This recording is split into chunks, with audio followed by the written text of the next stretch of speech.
और देखिए, झारखंड चुनाव का आज ऐलान होगा। निर्वाचन आयोग ऐलान करेगा। दोपहर 3:30 बजे प्रेस कॉन्फ्रेंस का वक्त।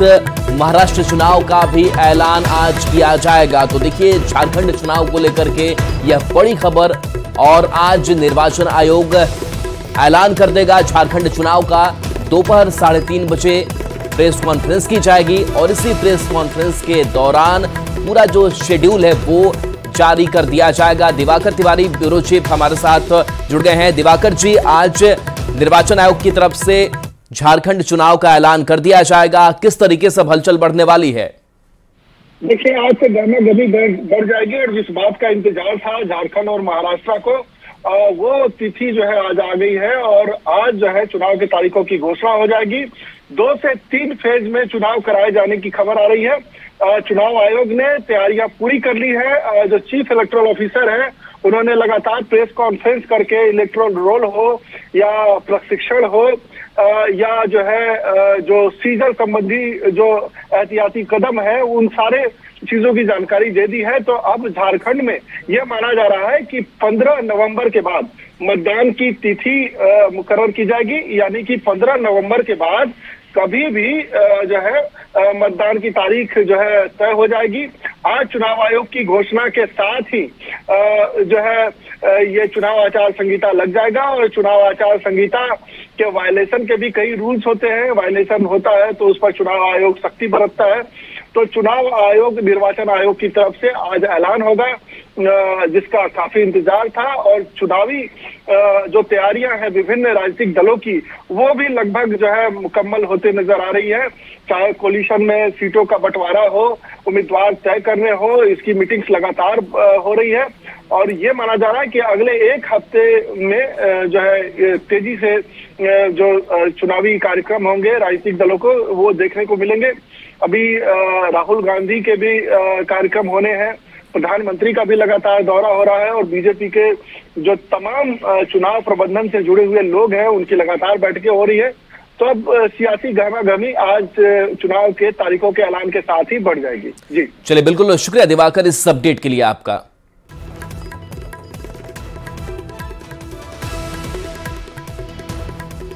देखिए, झारखंड चुनाव का ऐलान आज कर दिया जाएगा और इस बीच जो सियासी गहमा-गहमी है वो भी बढ़ेगी। और जाहिर सी बात है कि इस चुनाव के मद्देनजर लगातार निर्वाचन आयोग भी काम करता रहा और एक बड़ी जिम्मेदारी निर्वाचन आयोग के ऊपर भी इस चुनाव को संपन्न कराने में होती है। आज पूरा शेड्यूल जो है वो जारी हो जाएगा। इसके साथ साथ आचार संहिता भी लागू कर दी जाएगी। तो झारखंड विधानसभा का चुनाव बेहद अहम और खास इस बार का होने जा रहा है। राजनीतिक पार्टियां अपने अपने तौर तरीके से लगातार कोशिश में जुटी हुई है। इसके साथ साथ जो सीट शेयरिंग का फॉर्मूला है उसको भी पूरी करने की कोशिश की जा रही है। और देखिए, दिवाकर तिवारी जी एक बार फिर से हमारे साथ जुड़ गए हैं फोन लाइन पर। दिवाकर जी, अब निर्वाचन आयोग की अपनी तैयारी, लेकिन इन सब के बीच अब पॉलिटिकल पार्टीज की बात करें झारखंड में, तो उनमें अब किस तरीके की जो गहमा गहमी है वो बढ़ेगी? सीट शेयरिंग के फॉर्मूले को लेकर के सब चीजें ठीक नजर आ रही हैं? देखिए, कल ही जो चुनाव का प्रभारी है हेमंता बिस्वा शर्मा, उन्होंने कहा कि चुनाव के तारीखों के ऐलान का इंतजार कर रहे हैं। जैसे ही चुनाव की तारीख ऐलान हो जाएंगे, चुनाव के तारीखें सुनिश्चित हो जाएंगी, वैसे ही 48 घंटे में वो गठबंधन को लेकर स्थिति साफ कर देंगे। उन्होंने कल ही बता दिया था कि 9 से 11 सीटें जो है वो आसमी को शेयर करने जा रहे हैं। 1-2 सीटों पर उनकी बातचीत चल रही है, अभी जीत है बरकरार। तो बीजेपी गठबंधन की बात करें, एनडीए गठबंधन की बात करें, तो हेमंता बिस्वा शर्मा की तरफ से ये बयान आया है, बड़ा बयान आया है कि 9 से 11 सीटें आजसू को शेयर करेंगे, 2 सीटें वो जेडीयू को शेयर करेंगे। और चिराग पासवान की राष्ट्रीय नेतृत्व के साथ, बीजेपी के राष्ट्रीय नेतृत्व के साथ बातचीत चल रही है, तो उनको भी 1 सीट साझा करने की बात आ रही है। दूसरी तरफ जो इंडिया गठबंधन है, उसके नेता भी लगातार दिल्ली में बैठकें कर रहे हैं। अभी पिछले ही दिनों दिल्ली में जो झारखंड के प्रमुख नेता हैं, चाहे वो प्रदेश अध्यक्ष हैं, प्रदेश प्रभारी हैं, विधायक दल के नेता हैं, तमाम नेताओं की वहां बैठक हुई और सीट शेयरिंग को लेकर चर्चा हुई। हेमंत सोरेन जैसे ही चुनाव के नतीजे आए, वो दिल्ली पहुंचे और दिल्ली में राहुल गांधी से मुलाकात किया उन्होंने, राष्ट्रीय अध्यक्ष मल्लिकार्जुन खड़गे से मुलाकात किया और सीट शेयरिंग को लेकर उन्होंने कांग्रेस पर एक दबाव बनाया कि जल्द से जल्द सीटों का बंटवारा हो जाए ताकि चुनावी तैयारियों को वो मुकम्मल अंजाम दे सके। तो दोनों ही गठबंधन की तरफ से लगातार जो है तैयारियां की जा रही है। पहला जो कदम है वो सीट बांटना है गठबंधन में, और दोनों ही गठबंधन के दल हैं वो लगातार बैठकें कर रहे हैं। तो आगे आने वाले एक हफ्ते में सीटों का बंटवारा हो जाएगा और उसके साथ ही जो कैंडिडेचर का दूसरा प्रोसेस होगा कि कौन सी सीटों पर उम्मीदवार होंगे, तो उन उम्मीदवारों का भी लगभग सभी पार्टियों में मंथन हो चुका है और अब लिस्ट आना बाकी है। जैसा कि बीजेपी में हेमंता बिस्वा शर्मा ने कहा है कि उम्मीदवारों के नामों पर ऑलरेडी चर्चा हो चुकी है, अब एक बैठक होनी है, सीईसी केंद्रीय चुनाव समिति की बैठक होनी है। बना के रखना गंभीर बात। आप कह रहे हैं कि आप पूरी तरह से तैयार हैं, आपकी जो गठबंधन के साथी हैं उनसे आपकी मीटिंग भी नहीं हुई है, सीट शेयरिंग पे बातें नहीं हुई है, कैंडिडेट फाइनलाइजेशन की भी बात नहीं चल रही, तो कैसे तैयार है आप लोग? सब बातचीत हो रही है, सब तरह से तैयार है। ये बातचीत आपके मीडिया के सामने नहीं आई होगी। हमारी बातचीत के कई पहलू हैं, कई माध्यम हैं। हाँ, एक औपचारिक बैठक होगी जो आप लोगों के द्वारा भी कवरेज लिया जाएगा और आप लोगों को जानकारी में भी होगी, और उस बैठक के बाद सब कुछ स्पष्ट हो जाएगा। लेकिन एक खाका तैयार है, किसे कहाँ लड़ना है मोटा मोटी वो भी तैयार है। घोषणा बाकी है, 2-3 सीट पर जिच है जिस पर बात होगी और फिर आगे घोषणा हो जाएगी। मतलब आज घोषणा हो जाएगी अगर तारीखों की, तो आप लोग बिल्कुल कमर कस के और मजबूत तरीके से मैदान में आ जाएंगे? बिल्कुल, जैसे घोषणा होगी उसके बाद मैं समझता हूँ बहुत जल्द इंडिया गठबंधन की बैठक होगी और बैठक आपको भी जानकारी दी जाएगी और उसके पश्चात हम लोग घोषणा कर देंगे कि कौन से सीट पर, मैंने हमारे अलाइज पार्टनर कितने कितने सीटों पर चुनाव लड़ेंगे। एक सवाल मैया सम्मान योजना से है, कल आप लोगों ने कैबिनेट में उसकी राशि बढ़ाई, बीजेपी कहना है कि ये भी एक झूठ है, कहाँ से कैसे इसको पूरा करेंगे, जनता भरोसा ही नहीं कर पा रही है आपकी सरकार पर। झूठ हम बोलते हैं, झूठ के लिए तो वो कुख्यात हैं, रिनाउंड है पूरे देश में झूठ बोलने के लिए। 15 लाख खाता में डालेंगे, बुलेट ट्रेन चला देंगे, तक स्मार्ट सिटी बना देंगे, बहुत ख्वाब दिखाया इन लोगों ने। हेमंत सोरेन की सरकार करके दिखलाती है। 1000 का मैया सम्मान हम लोगों ने दिया, उससे रुकवाने के लिए ये कोर्ट चले गए, अब हमने 2500 कर दिया है, आगे 1,36,000। और दिवाकर हमारे साथ फोन लाइन पर लगातार जुड़े हुए हैं। दिवाकर, जेएमएम प्रवक्ता का बयान भी हमने सुना, वो कह रहे हैं कि सीट शेयरिंग को लेकर भी हम लगभग बात पूरी कर चुके हैं, लेकिन कांग्रेस के अंदर बात करें तो कांग्रेस में भी जब भी टिकट बंटवारे की बात सामने आती है, कांग्रेस में जो अंतरकलह है वो भी प्रत्याशियों का अंदर ही अंदर वो दिखाई देता है। क्या उन सब चीजों से अब ऊपर कांग्रेस उठ चुकी है? देखिए, कांग्रेस की बैठकें होती रही हैं और जो जिलों के इंचार्ज हैं, विधानसभा के जो इंचार्ज हैं, वो बैठकों में शामिल होते रहे हैं। स्थानीय नेताओं की कई तस्वीरें आई, आपस में जो है 2 गुटों के बीच भिड़ंत हुआ, उम्मीदवारी को लेकर काफी रस्साकसी है। तब देखना होगा कि कांग्रेस का जो आला नेतृत्व है इन जो है गुटबाजी पर कैसे विराम लगाता है।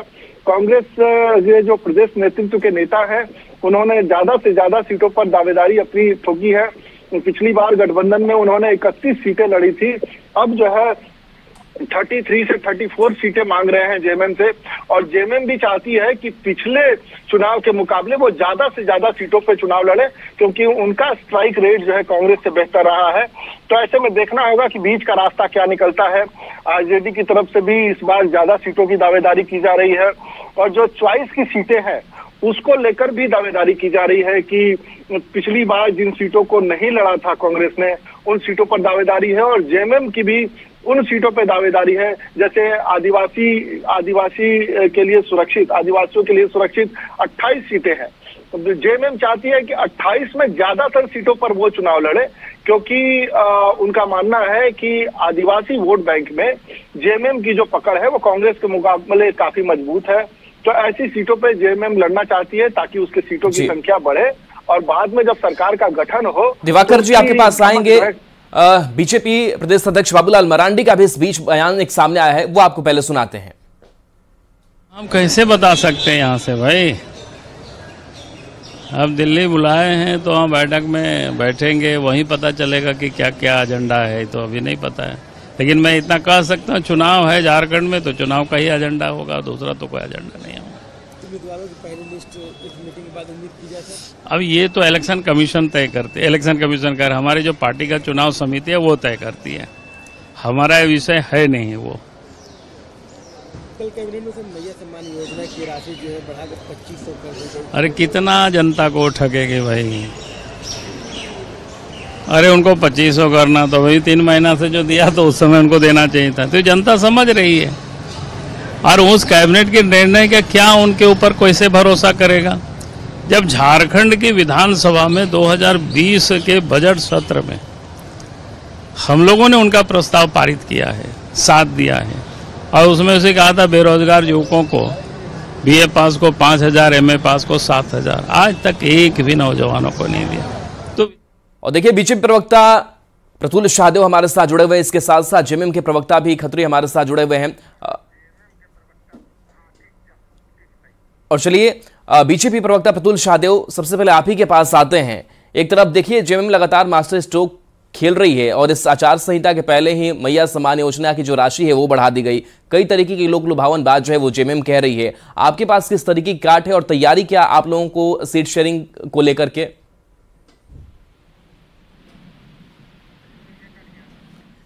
और तनुज खत्री के पास चलते हैं क्योंकि प्रफुल्ल शाहदेव फोन लाइन से कट गए हैं। तनुज खत्री जी, जेएमएम लगातार कोशिश कर रही है सीट शेयरिंग के फॉर्मूले को बिठाने के लिए, क्या सारी चीजें तय हो गई हैं या फिर जल्द हो जाएंगी कांग्रेस के साथ? नहीं, निश्चित रूप से हम समझते हैं कि अब तो चुनाव की घोषणा होनी है और ऐसी स्थिति में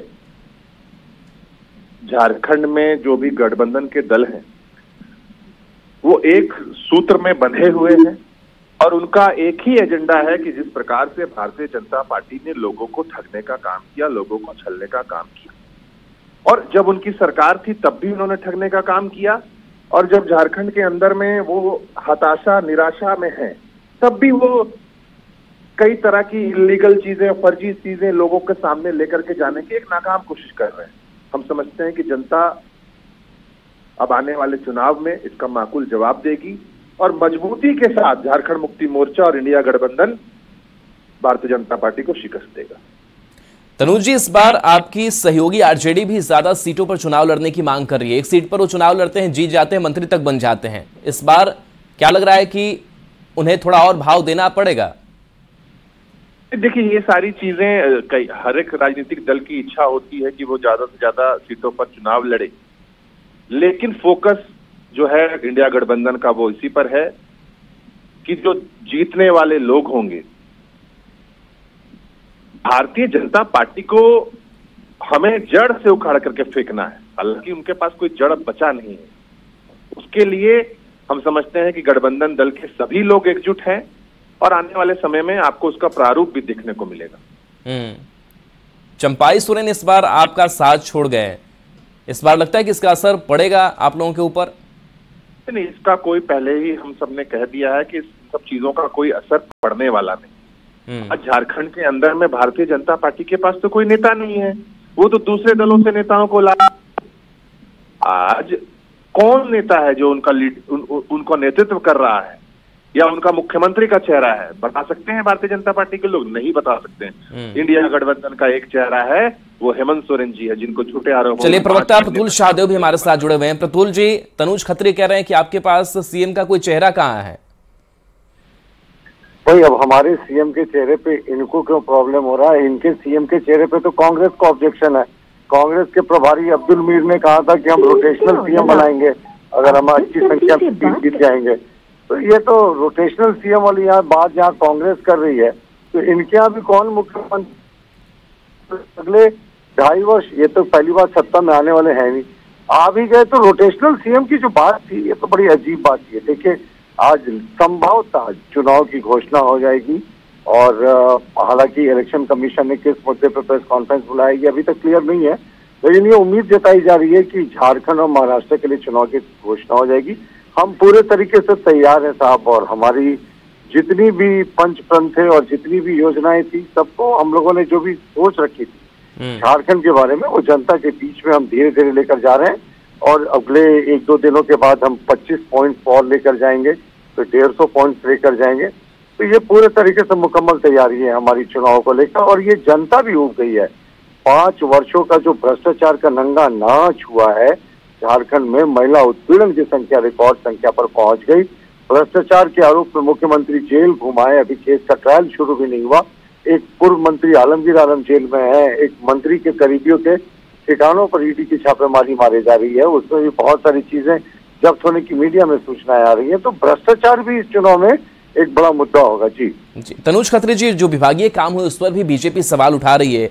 प्रतुल शाहदेव भी कह रहे हैं, चाहे वो आलमगीर आलम का नाम ले रहे हैं, मंत्री मिथिलेश ठाकुर को लेकर के जिस तरीके से अभी ईडी की दबिश चल रही है, क्या लग रहा है कि इससे एक बड़ा ड्रॉबैक आप लोगों के लिए दिखाई दे रहा है इस बार के चुनाव में? से बात कर रहे हैं उन्होंने आपके, तो चलिए शायद फोन कटा है। तनुज खत्री हमारे साथ जुड़े हुए हैं लगातार। तनुज खत्री जी, जिस तरीके से बीजेपी ने मैं हूं प्रतुल। हाँ, चलिए प्रतुल शाहदेव जी हमारे साथ जुड़े हुए हैं। प्रतुल शाहदेव जी, लेकिन देखिए मैया समान योजना को लेकर के राशि बढ़ा दी गई। देखिए किस तरीके से मास्टर स्ट्रोक खेला गया है। आचार संहिता लागू होता है उससे ठीक पहले, एक दिन पहले इस प्रस्ताव पर मुहर लग जाती है। आप लोगों की तरफ से जिस पंच प्रण की बात कर रहे हैं, जिनमें उसे प्रपंच बता रही है, किस तरीके से आप आगे